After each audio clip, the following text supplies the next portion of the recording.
I have a home daycare. I like to think I'm pretty lenient, but I do have one big rule: don't make me the bad guy. I understand we might have different rules, but don't make your child resent me by not backing me up. Anyway, another rule is I don't allow outside toys or electronics. Kids can bring the stuffed animals for nap if they're sleeping on rest mats, but I don't want to be responsible if something gets broken. Years ago, I used to let kids bring whatever. Then a cheap McDonald's toy broke by accident, kid was upset and mom got mad at me. So now it's a hard rule. Most are okay with it. But I have a new kid, whose mom wanted him to bring his tablet because he needs it. I said sorry, but no. I'm not going to be responsible for it. We went back and forth, but finally she just says fine. But every morning, he's crying because she took his tablet from him in the car. She always gives me this look and says, "Miss Lucy says no tablet." I always try to say we have plenty of toys, but the kid spends the whole morning sulking. I've talked to mom, asked her to leave it at home and not even put it in the car, but she says he needs it. It's been a month and yesterday was the straw that broke the camel's back. Kid came in crying as usual. I tried my usual redirection, which didn't work. Mom was giving me a look of, "See what you did?" Then she had the nerve to say to him, "I know you need your tablet, we've talked about this before, Miss Lucy is strict." That pissed me off. I ended up telling her to take him home right then and there. She was shocked and tried to stammer. He was my first kid of the day, so there was no scene. I just handed back his backpack, said he was no longer a student of mine, and began to pack his extra clothes and the sippy cup he kept. Mom was in tears as she left. My husband thinks she was right.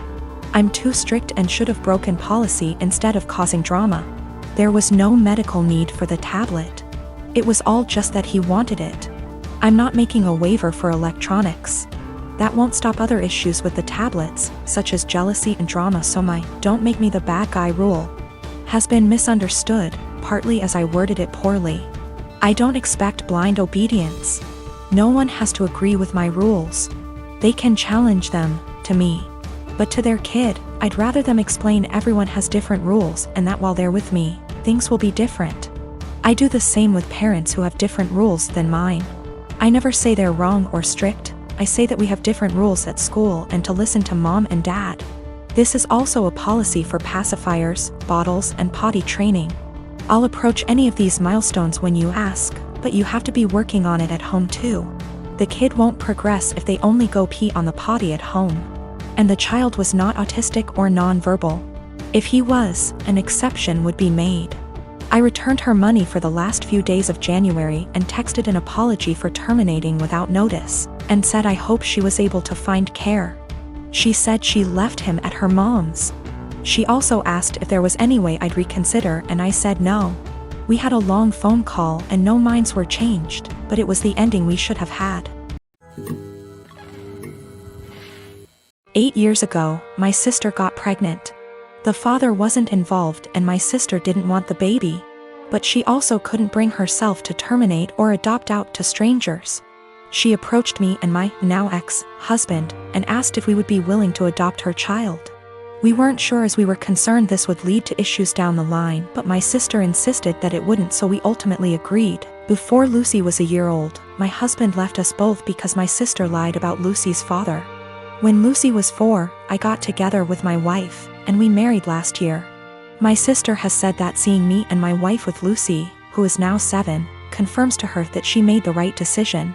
When I first adopted Lucy, my husband and I told my sister that we wanted multiple children, which she said she was fine with at the time, but now my wife and I are looking into our options and my sister objects. My sister has been staying with us since July because her boyfriend kicked her out. She keeps asking Lucy if she's sure she wants siblings. Lucy has said that she does, and telling us she's worried we won't be able to give Lucy what she needs, and then today happened. We had an online consultation with a fertility clinic to talk about sperm donation. We told my sister about it and asked her to keep an eye on Lucy while we talked. The Wi-Fi went randomly on and off 3 times during the session, booting us out of the call each time.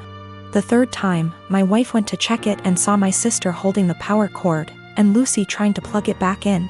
Lucy saw my wife and said, "Auntie keeps turning the Wi-Fi off." Wife plugged it back in. But we could no longer get into the session, And we got an email from the doctor saying that if the Wi-Fi is going to be this bad, then maybe we should try a more local clinic, as we can't do online consultations. When we confronted my sister, she admitted that she wants Lucy to be an only child so she has 100% of our undivided attention, and then said in a sarcastic tone, "Forgive me for only wanting what's best for my daughter." To which we responded that Lucy isn't her daughter. Things escalated until I said that my sister should go stay with our parents, and my wife drove her to their place. Since leaving, a few hours ago, she's apologized and begged to come back, and my parents have also asked me to take her back. But I've refused. They've all called me an arsehole for kicking my own sister out after one argument, because now she's unable to get to work. No car and too far to walk, and she's back in her childhood room while at our place she had a studio to herself behind the house. I knew my ex for almost 10 years. We go back all the way to high school and have been friends. After we graduated, I said it and asked her out, and we became a couple. We dated for almost 6 years before she came to me and told me she was pregnant. I won't lie, I loved her at the time, and this was actually quite exciting to me, so I proposed. She, however, seemed super worried. I sat down and talked with her about it. I told her that even if she did decide to terminate the pregnancy, I would be by her side and still wanted to marry her. She was super awkward about it, but decided to keep the child and accepted my proposal. These past 7 months have been a roller coaster. She moved in with me, and we began getting ready for our daughter's birth, and we were planning on getting married after she is born. That was until a few weeks ago. An old acquaintance from high school reached out to me.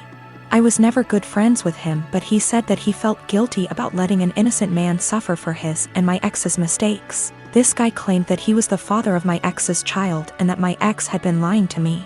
It turns out that my ex and him got reacquainted about a year ago and started having sex. Around the time my ex got pregnant, they began having unprotected sex. He is not lying about this. He sent me photos of them together and showed me texts between the two of them. I was able to get my ex's phone and confirmed they were real. Along with this, he sent me a string of Facebook messages of my ex admitting to lying to me because I make more money than the real father, and she would rather I care for it. Suffice to say, I was pissed. I confronted her, she cried, I cried, it was a mess. In the end, I broke it off then and there and evicted her from my apartment.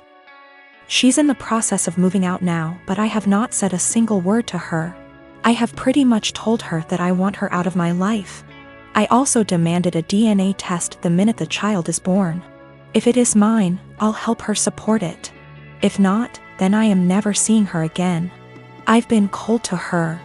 Her and her parents has tried multiple times to work it out with me, but I've refused any contact with them.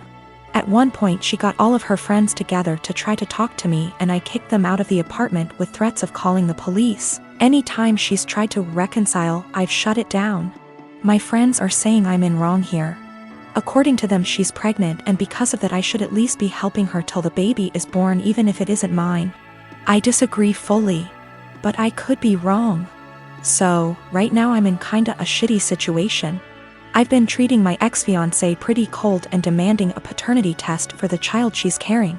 All of my friends are saying I'm being a major asshole, but I don't feel that way. I'm currently working part-time at a restaurant on my university's campus.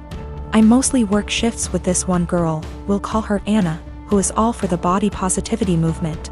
She embraces her body type and regularly posts inspiring quotes or images on her social media accounts. Personally, I have nothing against this at all. I am also in full support of treating and accepting everyone no matter their body type. However, I do believe that everyone should be healthy, eating right, exercising, taking care of their mental health, etc.